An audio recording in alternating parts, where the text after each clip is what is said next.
আসসালামু আলাইকুম ওরহমতুল্লাহি ওবরাকাতুহু। প্রিয় দর্শক, আজকের এই বিশেষ পর্বে আমি আপনাদের নিয়ে যাব এক অসাধারণ আধ্যাত্মিক যাত্রায়, এমন এক মাসের গল্পে যা পৃথিবীর প্রায় 2 বিলিয়ন মুসলমানের হৃদয়কে স্পর্শ করে। যে মাস শুধু উপবাস নয়, বরং আত্মশুদ্ধি, ক্ষমা এবং আল্লাহর নৈকট্য লাভের এক অনন্য সুযোগ। হ্যাঁ, আমি কথা বলছি রমজান মাসের কথা। সেই পবিত্র মাস যা প্রতি বছর আসে আমাদের জীবনকে নতুনভাবে সাজানোর জন্য, আমাদের হৃদয়কে পরিশুদ্ধ করার জন্য। আজকের এই যাত্রায় আমরা জানব রমজানের ঐতিহাসিক পটভূমি, এর গভীর তাৎপর্য এবং কিভাবে এই এক মাস আমাদের সম্পূর্ণ জীবনকে বদলে দিতে পারে। থাকুন আমাদের সাথে এই পুরো যাত্রায়। প্রিয় বন্ধুরা, আমাদের এই ভিডিওগুলো মুসলিম, হিন্দু, খ্রিস্টান, বৌদ্ধ সব ধর্মের লোক দেখে থাকেন। আপনি কোন ধর্মের অনুসারী কমেন্ট করে জানিয়ে দিন। আপনি যদি মুসলিম হয়ে থাকেন, ভিডিওতে একটা লাইক দিয়ে শেয়ার করে দিন। এখনও যারা আমাদের চ্যানেল সাবস্ক্রাইব করেন নাই, চ্যানেলটি সাবস্ক্রাইব করে দিন। কল্পনা করুন, সময়টা ছিল 610 খ্রিস্টাব্দ। আরবের মরুভূমিতে তখন চলছিল অন্ধকার যুগ,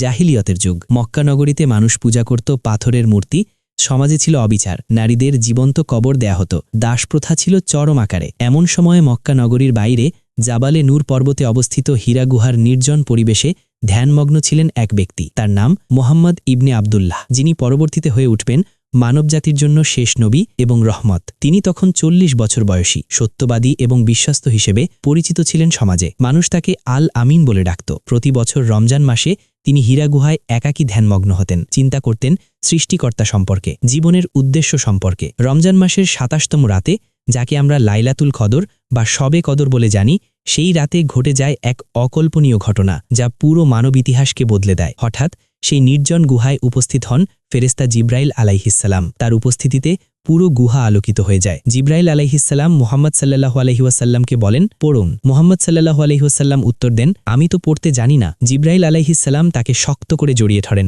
এবং আবার বলেন। এভাবে 3 বার ঘটনা ঘটার পর নাজিল হয় প্রথম ওহী, ইকরা বিসমি রাব্বিকাল্লাযী খালাক, খালাকাল ইনসানা মিন আলাক, ইকরা ওয়া রাব্বুকাল আকরাম আল্লাযী আল্লামা বিল কালাম, আল্লামাল ইনসানা মা লাম ইয়ালাম। অর্থ, পড়ো তোমার রবের নামে, যিনি সৃষ্টি করেছেন মানুষকে জমাট রক্ত থেকে। পড়ো, আর তোমার রব মহান দয়ালু, যিনি কলমের সাহায্যে শিক্ষা দিয়েছেন মানুষকে যা সে জানত না। সূরা আলাক 1 থেকে 5 নং আয়াত। এই 5টি আয়াত ছিল মানবজাতির জন্য আল্লাহর পক্ষ থেকে প্রথম বার্তা। আর এই রাতটি রমজানকে করে তুলেছে সবচেয়ে মর্যাদাবান মাস। কোরআনে আল্লাহ নিজেই বলেছেন, শাহরু রমাদান আল্লাযী উনজিলা ফিহিল কুরআন হুদাল্লিন নাসি ওয়া বাইয়িনাতিম মিনাল হুদা ওয়াল ফুরকান।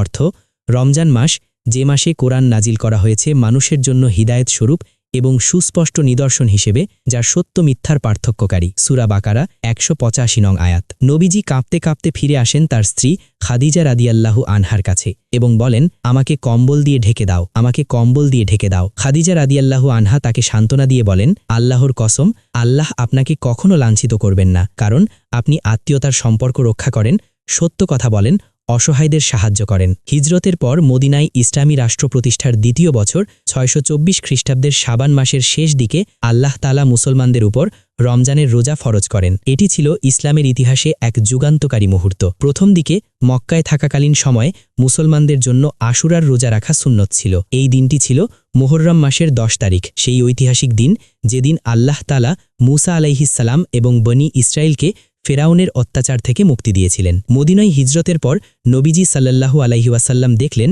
ইহুদিরাও এই দিনে রোজা রাখে। তিনি তাদের জিজ্ঞাসা করলেন, কেন তারা এদিন রোজা রাখে? তারা বলল, এদিনে আল্লাহ মূসা আলাইহিসসালামকে বিজয় দিয়েছিলেন। নবীজি সাল্লাল্লাহু আলাইহি ওয়াসাল্লাম বললেন, মূসা আলাইহিসসালামের অনুসরণ করার ব্যাপারে আমরা তোমাদের চেয়ে বেশি হকদার, এবং তিনি মুসলমানদেরকে আশুরার রোজা রাখতে উৎসাহিত করলেন। কিন্তু পরবর্তীতে যখন রমজানের রোজা ফরজ হয়, তখন আশুরার রোজা হয়ে যায় নফল বা ঐচ্ছিক। আল্লাহ তাআলা নাজিল করেন, ইয়া আইয়ুহাল্লাযীনা আমানু কুতিবা আলাইকুমুস সিয়াম কামা কুতিবা আলাল্লাযীনা মিন ক্বাবলিকুম লাআল্লাকুম তাত্তাকুন। অর্থ, হে মুমিনগণ, তোমাদের উপর রোজা ফরজ করা হয়েছে যেমন ফরজ করা হয়েছিল তোমাদের পূর্ববর্তীদের উপর, যাতে তোমরা মুত্তাকি হতে পারো। সূরা বাকারা 183 নং আয়াত। প্রথম রমজানের রোজা পালনের সময় সাহাবীদের মধ্যে ছিল অপার উৎসাহ এবং উদ্দীপনা। তারা জানতেন এটি শুধু খাবার থেকে বিরত থাকা নয়, বরং এটি আত্মিক পরিশুদ্ধির এক মহান সাধনা। প্রথম দিকে রোজার কিছু নিয়ম ছিল ভিন্ন। ঈশার নামাজের পর বা ঘুমিয়ে পড়ার পর সেহরি পর্যন্ত খাওয়া দাওয়া এবং স্ত্রী সহবাস নিষিদ্ধ ছিল, কিন্তু এতে অনেক সাহাবীর কষ্ট হতো।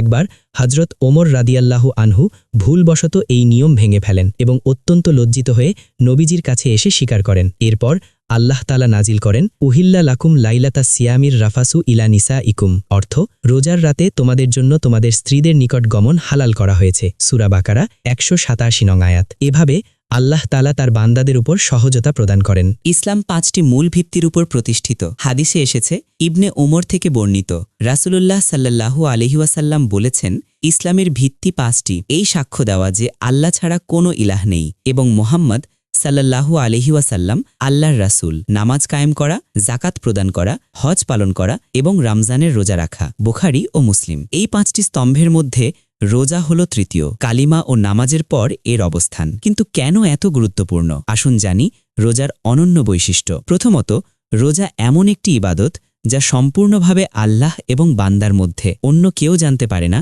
আপনি সত্যিই রোজা রেখেছেন কিনা। আপনি ঘরে লুকিয়ে খেতে পারতেন, কিন্তু আপনি তা করেন না, শুধুমাত্র আল্লাহর ভয়ে। আবু হুরায়রা রাদিয়াল্লাহু আনহু থেকে বর্ণিত এক হাদিসে কুদসিতে আল্লাহ তাআলা বলেন, আদম সন্তানের প্রতিটি আমল তার নিজের জন্য, কিন্তু রোজা আমার জন্য এবং আমি নিজেই এর প্রতিদান দেব। রোজা ঢাল স্বরূপ। বুখারী ও মুসলিম। এই হাদিস থেকে বোঝা যায় রোজার প্রতিদান এত বিশাল যা নির্দিষ্ট করা যায় না। আল্লাহ নিজেই তা দেবেন। রোজা ক্ষমার মাধ্যম। নবীজি বলেছেন, যে ব্যক্তি ঈমান এবং ইহতিসাবের সাথে রমজানের রোজা রাখবে তার পূর্ববর্তী সকল গুনাহ মাফ করে দেওয়া হবে। বুখারী ও মুসলিম। আরেকটি হাদিসে এসেছে, যে ব্যক্তি ঈমান এবং ইহতিসাবের সাথে রমজানের রাতে তারাবিহ ও তাহাজ্জুদে দাঁড়াবে তার পূর্ববর্তী সকল গুনাহ মাফ করে দেওয়া হবে। বুখারী ও মুসলিম। ভাবুন তো, 1 মাসের সাধনায় সারা জীবনের পাপমোচন। এর চেয়ে বড় সুসংবাদ আর কি হতে পারে? রমজানে বিশেষ পরিবর্তন। আবু হুরায়রা রাদিয়াল্লাহু আনহু থেকে বর্ণিত, রাসূলুল্লাহ সাল্লাল্লাহু আলাইহি ওয়াসাল্লাম বলেছেন, যখন রমজান মাস আসে তখন জান্নাতের দরজাগুলো খুলে দেওয়া হয়, জাহান্নামের দরজাগুলো বন্ধ করে দেওয়া হয় এবং শয়তানদের শিকলে বন্দী করা হয়। বুখারী ও মুসলিম। এই হাদিস আমাদের বলে যে রমজান মাসে আধ্যাত্মিক পরিবেশই বদলে যায়, নেকির কাজ সহজ হয়ে যায়, পাপ থেকে বিরত থাকা সহজ হয়ে যায়। এটি আমাদের জীবন পরিবর্তনের সেরা সময়। রমজান মাস শুধু ধর্মীয় আচার অনুষ্ঠানের জন্যই নয়, বরং ইসলামের ইতিহাসে অনেক গুরুত্বপূর্ণ ও যুগান্তকারী ঘটনা ঘটেছে এই মাসে। বদরের যুদ্ধ 17 রমজান 2 হিজরি বা 624 খ্রিস্টাব্দ। ইসলামের ইতিহাসে প্রথম এবং সবচেয়ে গুরুত্বপূর্ণ যুদ্ধ সংঘটিত হয় বদর প্রান্তরে। মাত্র 311 জন মুসলিম সৈন্য, যাদের কাছে মাত্র 2টি ঘোড়া এবং 70টি উট ছিল, তারা 1000-এরও বেশি সুসজ্জিত কুরাইশ বাহিনীকে পরাজিত করেন। এই যুদ্ধের আগে নবীজি সারা রাত দোয়া করেছিলেন, কান্নাকাটি করেছিলেন। তিনি বলেছিলেন, হে আল্লাহ, যদি আজ এই ক্ষুদ্র দলটি ধ্বংস হয়ে যায় তাহলে পৃথিবীতে তোমার ইবাদত করার কেউ থাকবে না। আল্লাহ তাআলা এই যুদ্ধে ফেরেশতা পাঠিয়ে মুসলমানদের সাহায্য করেন। কোরআনে এসেছে, আর নিশ্চয়ই আল্লাহ তোমাদের সাহায্য করেছিলেন বদরে যখন তোমরা ছিলে দুর্বল। সূরা আল ইমরান 123।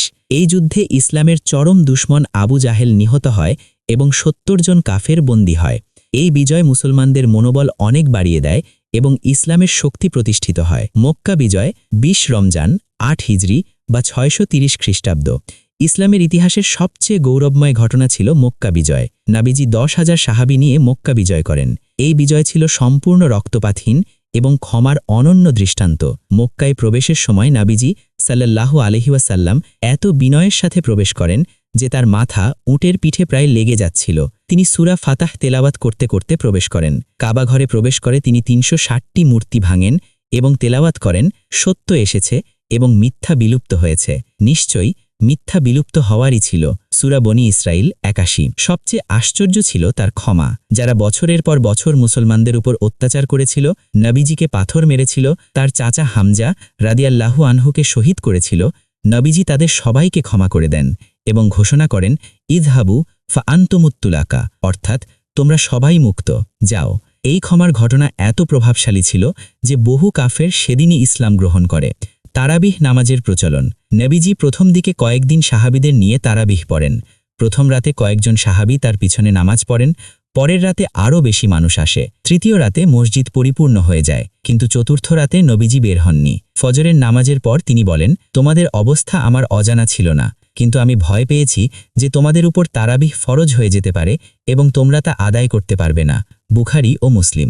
পরবর্তীতে নবীজির ওফাতের পর হযরত ওমর রাদিয়াল্লাহু আনহুর খেলাফতের সময় তারাবিহ নামাজের জামাতের সাথে পড়ার প্রচলন শুরু হয়। একবার তিনি মসজিদে এসে দেখেন মানুষ এখানে সেখানে ছোট ছোট দলে নামাজ পড়ছে।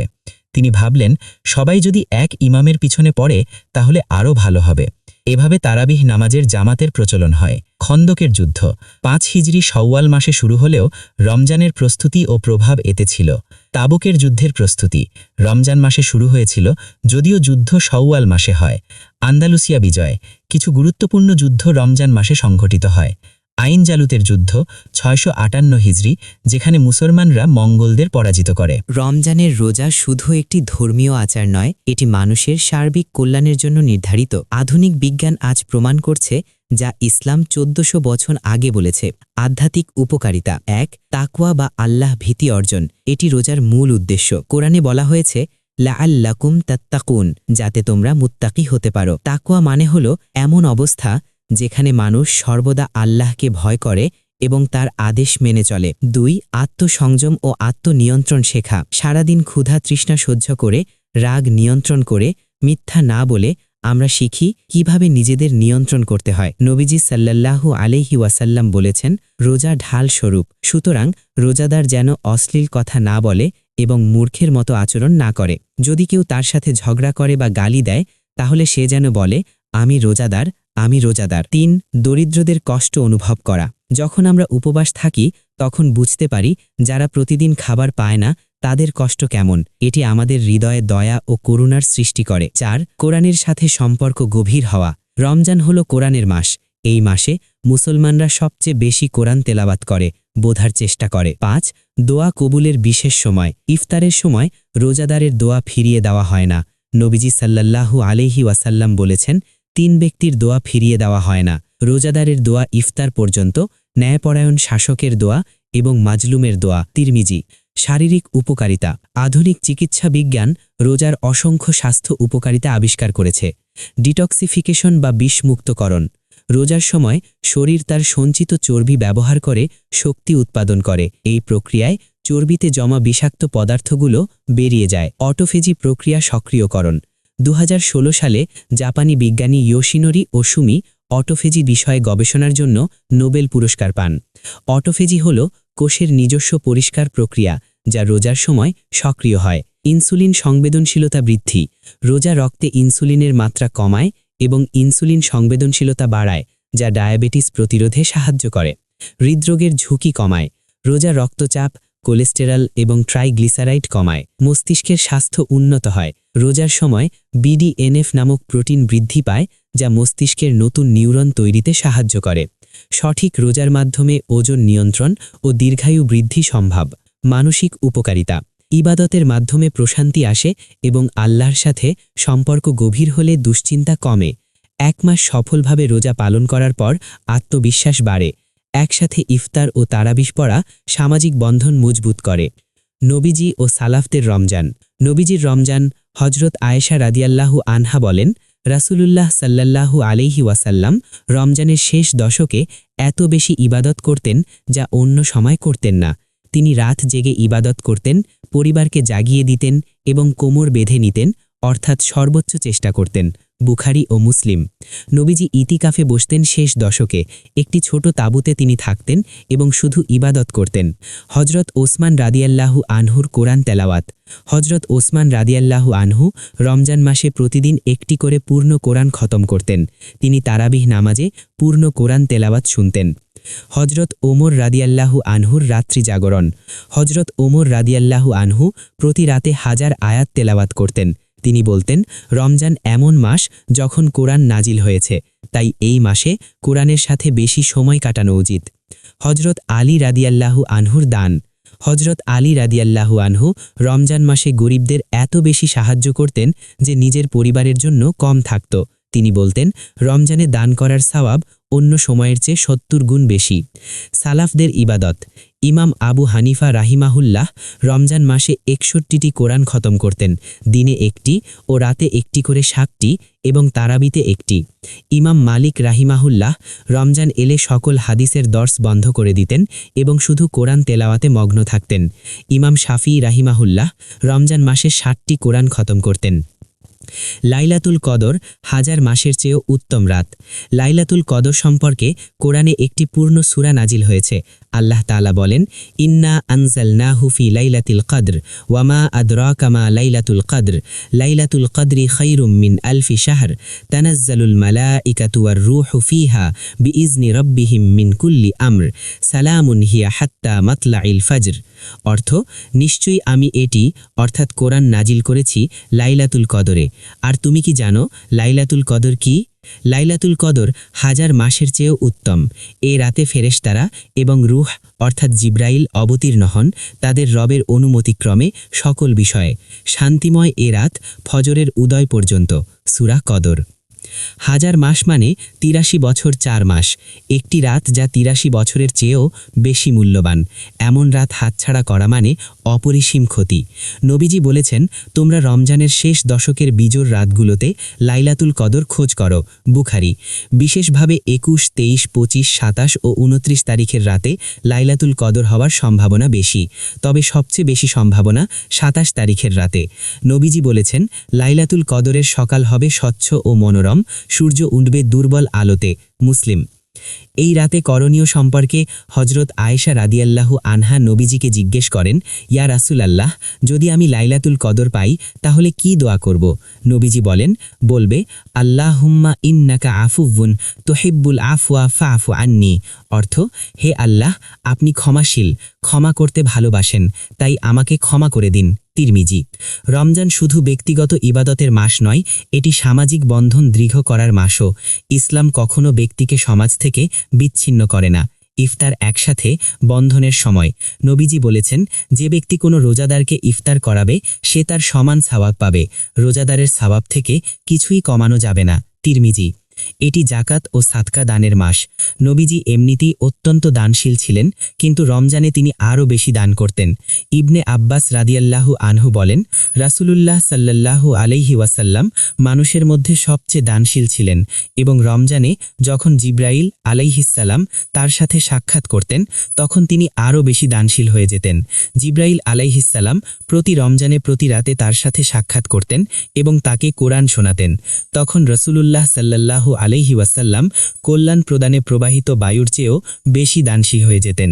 বুখারী। আজ পৃথিবীর বিভিন্ন প্রান্তে মুসলমানরা রমজান পালন করে তাদের নিজস্ব সংস্কৃতি ও ঐতিহ্যের সাথে, তবে মূল আমূল সবার এক। মধ্যপ্রাচ্যে মসজিদগুলো সুন্দর আলোকসজ্জায় সাজানো হয়। তুরস্কে আছে মাহিয়া। মসজিদের 2 মিনারের মাঝে আলোকসজ্জা দিয়ে ইসলামিক বার্তা লেখা হয়। সৌদি আরবে মক্কা ও মদিনার মসজিদে লক্ষ লক্ষ মানুষ তারাবিহ পড়তে আসে। মিশরে রমজানে বিশেষ ফানুস বা লণ্ঠন টাঙানো হয়, যা রমজানের প্রতীক। বাংলাদেশ, ভারত, পাকিস্তানে রমজানের জিলাপি, পেঁয়াজু, বেগুনি, হালিম সহ বিশেষ ইফতারের আয়োজন হয়। ইন্দোনেশিয়ায় রমজান মানে মুডিক, ঈদের আগে গ্রামের বাড়িতে ফিরে যাওয়া। পশ্চিমা দেশগুলোতে মুসলমানদের জন্য রমজান পালন বেশ চ্যালেঞ্জিং। গ্রীষ্মকালে যখন দিন 18 থেকে 20 ঘণ্টা, তখনও তারা পূর্ণ রোজা রাখে দৃঢ়তার সাথে। রমজান শুধু একটি মাস নয়, এটি জীবন বদলানোর একটি প্রশিক্ষণ কোর্স। ধৈর্য ও সহনশীলতা। সবর। আল্লাহ বলেন, নিশ্চয়ই ধৈর্যশীলদের সাথে আল্লাহ আছেন। সূরা বাকারা 153। নিয়মানুবর্তিতা। প্রতিদিন নির্দিষ্ট সময় সেহরি, ইফতার, 5 ওয়াক্ত নামাজ, তারাবিহ এসব আমাদের শৃঙ্খলাবদ্ধ জীবনযাপন শেখায়। কৃতজ্ঞতা, শুকর। আল্লাহ বলেন, যদি তোমরা কৃতজ্ঞতা প্রকাশ করো আমি অবশ্যই তোমাদের বেশি দেব। সূরা ইব্রাহিম 7। সমতা ও ভ্রাতৃত্ব।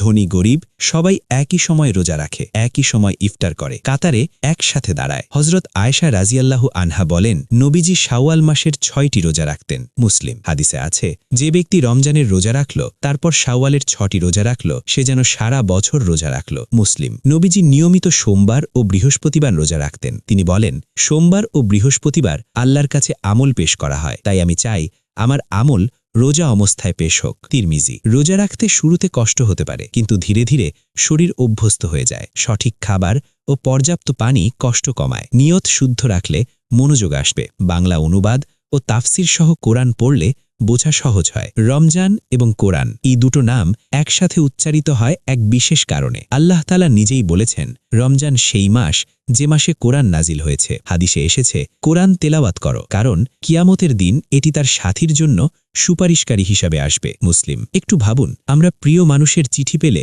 বারবার পড়ি, মুখস্থ করি, বুকে ধরি, আর এই কোরআন হলো আমাদের রবের চিঠি সরাসরি আমাদের জন্য। ইতেকাফ, আল্লাহর সাথে একান্ত সময়। রমজানের শেষ 10 দিনে ইতেকাফে বসা একটি বিশেষ সুন্নাত। নবীজি প্রতি রমজানের শেষ 10 দিন ইতেকাফ করতেন। তার ইন্তেকালের বছর তিনি 20 দিন ইতেকাফ করেছিলেন। আল্লাহ বলেছেন, হে আমার বান্দারা, যারা নিজেদের উপর অত্যাচার করেছ, আল্লাহর রহমত থেকে নিরাশ হয়েও না, নিশ্চয়ই আল্লাহ সব গুনাহ মাফ করেন। সূরা জুমার 53। আল্লাহ প্রতিটি রাতে আসমানে নেমে আসেন এবং বলেন, কে আছো যে আমার কাছে ক্ষমা চাইবে, আমি তাকে ক্ষমা করব। বুখারী ও মুসলিম। নবীজি বলেছেন, তোমরা ফিতরা আদায় করো, কারণ এটি রোজাকে অনর্থক কথা ও কাজ থেকে পবিত্র করে এবং মিসকিনদের খাদ্যের ব্যবস্থা করে। আবু দাউদ। রমজানের বিদায়বেলায় রব্বানা তাকাব্বাল মিন্না বলে রমজান শেষ রাতে সাহাবীরা দোয়া করতেন, হে আমাদের রব, আমাদের থেকে কবুল করো, নিশ্চয়ই তুমি সর্বশ্রোতা, সর্বজ্ঞ। রমজান চলে যাবার সময় ইবনে মাসুদ রাজিয়াল্লাহু আনহু কাঁদতেন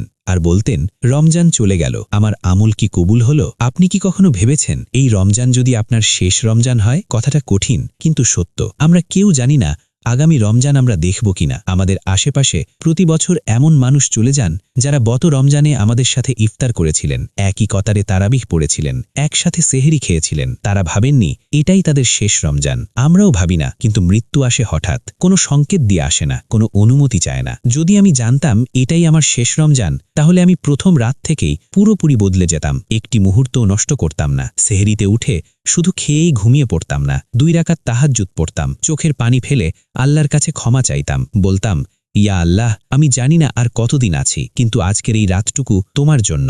যদি এটাই শেষ রমজান হতো, তাহলে আমি সেই মানুষটার কাছে ক্ষমা চাইতাম যার সাথে বছরের পর বছর ধরে কথা নেই। হয়তো ছোট্ট কোনো ভুল বোঝাবুঝি থেকে সম্পর্ক নষ্ট হয়েছে, কিন্তু যদি জানতাম এটাই শেষ সুযোগ, সেই মানুষের দরজায় গিয়ে বলতাম, ভাই, আমাকে মাফ করে দাও। সেই বাবা মায়ের পায়ে মাথা রাখতাম যাদের সাথে হয়তো ছোট্ট কোনো অভিমানে দূরত্ব তৈরি হয়েছে। মা হয়তো কিছু একটা বলেছিলেন, মনে কষ্ট লেগেছিল, কিন্তু আজ ভাবুন, সেই মা কি আর সবসময় থাকবেন? যদি এটাই শেষ রমজান হতো, ইফতারের দস্তরখানায় বসে খাওয়া শুরু করার আগে একটু থামতাম, পরিবারের প্রতিটি মুখের দিকে তাকাতাম, মনে মনে বলতাম, ইয়া আল্লাহ, এই মানুষগুলোর জন্য শুকরিয়া, এই দস্তরখানের জন্য শুকরিয়া। লাইলাতুল কদরের রাতে ঘুমাতাম না, কারণ সেই রাত 1000 মাসের চেয়ে উত্তম, আর আমার হয়তো আর কোনো সুযোগ নেই। আল্লাহর রাসূল বলেছেন, যে এই রাতে ঈমান ও ইখলাসের সাথে দাঁড়াবে, তার পূর্বের সব গুনাহ মাফ হয়ে যাবে, পুরো জীবনের গুনাহ একটি রাতে। আর রমজানের শেষ দিন যখন আসত, বলতাম, ইয়া আল্লাহ, তুমি কি আমাকে আরেকটি রমজান দেবে, আরেকটি সুযোগ? প্রিয় দর্শক,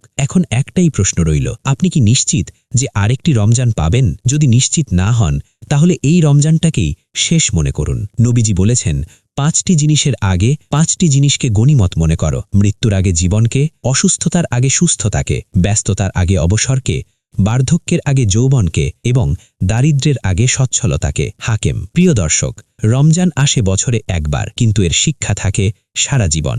এটি শুধু একটি মাস নয়, এটি আমাদের জীবন পরিবর্তনের এক সুবর্ণ সুযোগ। এই মাসে আমরা নতুন করে শুরু করতে পারি, আমাদের পাপ মুছে ফেলতে পারি, আল্লাহর নৈকট্য অর্জন করতে পারি। রমজান আমাদের শেখায় মানবতা, ভালোবাসা, ত্যাগ, সহমর্মিতা। এই মাসে আমরা বুঝতে পারি, ধনী গরিব, সাদা কালো, আরব অনারব, সবাই এক আল্লাহর বান্দা। আল্লাহ তাআলা আমাদের সবাইকে রমজানের প্রকৃত তাৎপর্য বুঝে রোজা রাখার তৌফিক দান করুন। আমাদের রোজা, নামাজ, কোরআন তেলাওয়াত, দান, সাদকা সবকিছু কবুল করুন। আমাদের গুনাহ মাফ করে দিন এবং লাইলাতুল কদর নসিব করুন। আমিন ইয়া রাব্বাল আলামিন। রমাদান মুবারক।